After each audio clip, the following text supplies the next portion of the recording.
গাজীপুর মহানগরের ৩৩ নম্বর ওয়ার্ডে পবিত্র ঈদ উল ফিতরের নামাজ যথাযোগ্য ধর্মীয় মর্যাদা ও ভাব গাম্ভীর্যের মধ্যে দিয়ে অনুষ্ঠিত হয়েছে। স্থানীয় ঈদগাহ মাঠে মাওলানা সিরাজুল ইসলামের ইমামতিতে শত শত মুসল্লি একত্রিত হয়ে ঈদের নামাজ আদায় করেন।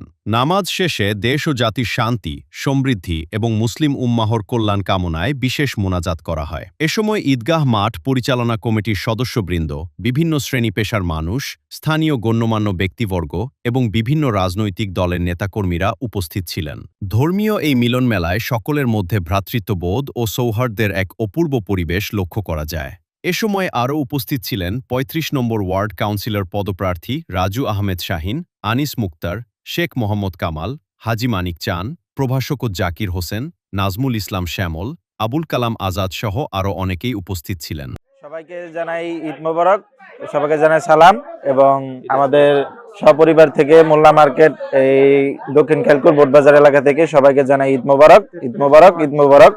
৩৩ নং ওয়ার্ড থেকে আমি এবং আমার ১৪ জন সবাই আমাদের বাপ দাদা যারা আছে সবার পক্ষ থেকে জানাই ঈদ মোবারক। ঈদগাহ মাঠে এখন আছি। এটা খালিকুরের একটা ঐতিহ্যবাহী অনেক পুরানা ঈদগাহ ময়দান। এখানে আসলে এলাকার সর্বস্তরের মানুষের দেখা পাওয়া যায়, মাঠ কানায় কানায় ভরে যায়। এখানে ঈদের নামাজ পড়ার জন্য অন্যরকম আনন্দ অনুভব করি। আল্লাহ তাআলা ঈদগাহ মাঠকে এবং আমাদেরকে কবুল করুন, আমিন। দর্শক, আজ হলো পবিত্র ঈদ উল ফিতর।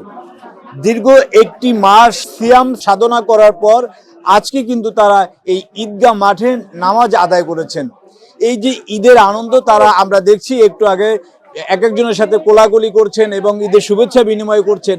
এই যে ঈদের যে আনন্দটা আজকে তাদের কিরকম লাগছে, এই অনুভূতি আজকে আমরা তাদের কাছ থেকে শুনতে চাই। আমি এখন রয়েছি গাজীপুর সিটি কর্পোরেশনের ৩৩ নং ওয়ার্ডে। এখানে কিন্তু স্থানীয় নেতৃবৃন্দরা রয়েছেন এবং মুসল্লিরা রয়েছেন, ঈদগাহ মাঠের কমিটিরা রয়েছেন। আমরা একটু তাদের সাথে কথা বলতে চাই। এই মুহূর্তে আমরা একটু একজনকে দেখতে পাচ্ছি। আপনি এই যে ঈদের নামাজ আদায় করলেন, কেমন লাগছে আপনার? আমরা দীর্ঘ এক মাস সিএম সাধনা শেষে আজকে ঈদের জামাতের সহিত ঈদগাহ মাঠে নামাজ পড়লাম। এই জায়গায় অনেক লোক ছিল। এই নামাজ পড়ার পরে এখন আমরা মোনাজাতের পরে বিদায়ী বেলায় আপনার সাথে কথা বলতেছি। তো আমরা দোয়া করছি আমাদের বিশ্বে যত মুসলমান আছে দেশে বিদেশে সবাই যেন, যারা বেঁচে আছে তারা যেন সুস্থ এবং সুন্দর থাকে, আর যারা মারা গেছে তারা যেন জান্নাতবাসী হয়। এই ব্যাপারে আমরা দোয়া করেছি। আপনাকে ধন্যবাদ। আমরা তো দেখছি যে এই মুহূর্তে কিন্তু আমরা দেখছি যে ইরান এবং ইসরায়েল কিন্তু যুদ্ধ চলছে, সেখানে মুসলিমরা নিহত হচ্ছে। তাদের জন্য আপনারা কি কামনা করছেন? আসসালামু আলাইকুম রাহমাতুল্লাহ। আমরা ইরান আর ইসরায়েলের যুদ্ধে মুসলমানদের পক্ষে যাতে বিজয় হয়, এই জন্য আমরা আল্লাহর কাছে বারবার মোনাজাত করছি। আমরা শান্তির পক্ষে আছি। এই যে আজকে যে আপনারা ঈদের নামাজ আদায় করলেন, আপনাদের এখানে যে ঈদগাহ মাঠ, সেই ঈদগাহ মাঠটায় আপনারা যেরকম মুসল্লি উপস্থিতি কামনা করছিলেন সেরকম হয়েছে কিনা? ধন্যবাদ আপনাকে এবং ধন্যবাদ বাংলা বাজার পত্রিকাকে। আপনাদের জ্ঞাতার্থে জানাতে চাই যে আমাদের এই মরহুম হাফিজউদ্দিন ওয়াকফ স্টেট ও ঈদগাহ যে মাঠটি রয়েছে, শুধু এটা ঈদগাহ মাঠ না, এটা একটা দেখছেন বিশাল কবরস্থানও বটে। আমাদের এই ৩৩ নম্বর ওয়ার্ডে এটা সবচেয়ে প্রাচীন একটা ঈদগাহ এবং কবরস্থান। এখানে কিন্তু প্রায় ৪টি মসজিদের মুসল্লি নামাজ আদায় করেন এবং মাঠটি কানায় কানায় পরিপূর্ণ হয়ে গেছে। এটাই আমাদের সফলতা। আর সবচেয়ে বড় জিনিস হলো, যেহেতু প্রাচীন ঈদগাহ কবরস্থান হওয়ার কারণে আমাদের এলাকার অনেক প্রাচীন মুরব্বী জনদের কবর এখানে রয়েছে। এখানে একসাথে আমরা নামাজ পড়তে পারি, যেটা আমাদের মসজিদে সম্ভব না। এবং মসজিদে থেকেও আমরা যে দোয়াটা করি, এই কবরস্থানে এসে যে দোয়াটা করি, তার মধ্যে অনেক পার্থক্য রয়েছে। সেজন্য অনেক বয়সী মুরব্বীরা ঈদগায় নামাজ পড়ে এবং তাদের বাবা মা ওনাদের জন্য দোয়া করেন। সেদিক থেকেই আমরা মনে করি যে আমাদের ঈদের জামাতটা খুব আনন্দের এবং খুশির। এই যে ঈদের দিনেও আমরা দেখছি যে ঈদ উল ফিতরের জন্য এবং ঈদ উল আজহার জন্য কিন্তু ঈদগাহ মাঠ রয়েছে। ঈদগাহ মাঠ কিন্তু ঈদকে কেন্দ্র করে হয়েছে, কিন্তু তারপর আমরা অনেকেই দেখছি যে মসজিদেও কিন্তু ঈদের নামাজ আদায় করেন। সেই বিষয়টা আপনি কিভাবে দেখছেন? আলহামদুলিল্লাহ, পবিত্র ঈদের দিন আজকে আমাদের এই বালকাটা ৩৩ নম্বর ওয়ার্ডের ঈদগাহ মাঠে, হাফিজউদ্দিন ওয়াকফ স্টেট ঈদগাহ মাঠে কবরস্থানা যেই একটা জামাত হয়, আমাদের এই ৪টা মসজিদ নিয়ে এই জামাতটা আমাদের কাছে অনেক আনন্দিত লাগে।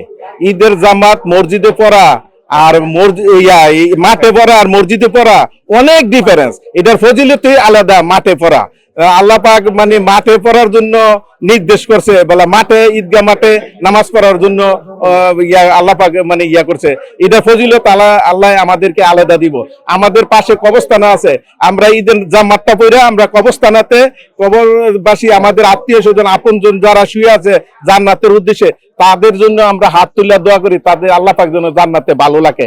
তো এই আনন্দটা আমরা ঈদগাহ মাঠে একটা অনেক আনন্দ লাগে, যেরকম সবাই এলাকার সব লোক একসাথে হওয়া, আর মসজিদে একটা মহল্লার লোক আর হইলো পুরা গ্রামবাসী একসাথে হওয়া, অনেক আনন্দ। একসাথে ডিফারেন্স হইলো যেরকম সকল এলাকার মানুষ এই মাঠে নামাজ পড়ে, এটা আমাদের জন্য একটা গর্ব। আমরা মাঠে নামাজ পড়ি, তো আলহামদুলিল্লাহ। এই নামাজের মাধ্যমে কি আপনারা হিংসা বিভেদ ভুলে যাওয়া যায়? না, আমাদের নামাজের মধ্যে হিংসা বিভেদ বুইলা আমরা একসাথে সবার সাথে আমরা কোলাকুলি করি। আমি এই ঈদগাহ মাঠের দায়িত্বে আছি, এই দায়িত্ব আমি খেজমত করার জন্য আমাকে ধরুন সকল বাংলাদেশবাসী আমাদেরকে জন্য দোয়া করে আমি ধরুন খেজমত করতে পারি ভালো করে। ধন্যবাদ আপনাকে। এতক্ষণ আমরা তার কাছ থেকেই শুনছিলাম, আমরা কিন্তু দেখেছি যে তিনি বলেছেন এই ঈদের নামাজের মধ্য দিয়ে মানুষের মাঝে একজন আরেকজনের সাথে যেসব হিংসা থাকে, ভেদাভেদ থাকে, সেগুলো কিন্তু ভুলে যাওয়া সম্ভব। সেই ঈদের আনন্দ ভাগাভাগি করে নিতে আজকে তারা ঈদুল ফিতরের নামাজ কিন্তু এই ঈদগাহ মাঠে তারা আদায় করেছেন। এই ছিল গাজীপুর থেকে সর্বশেষ।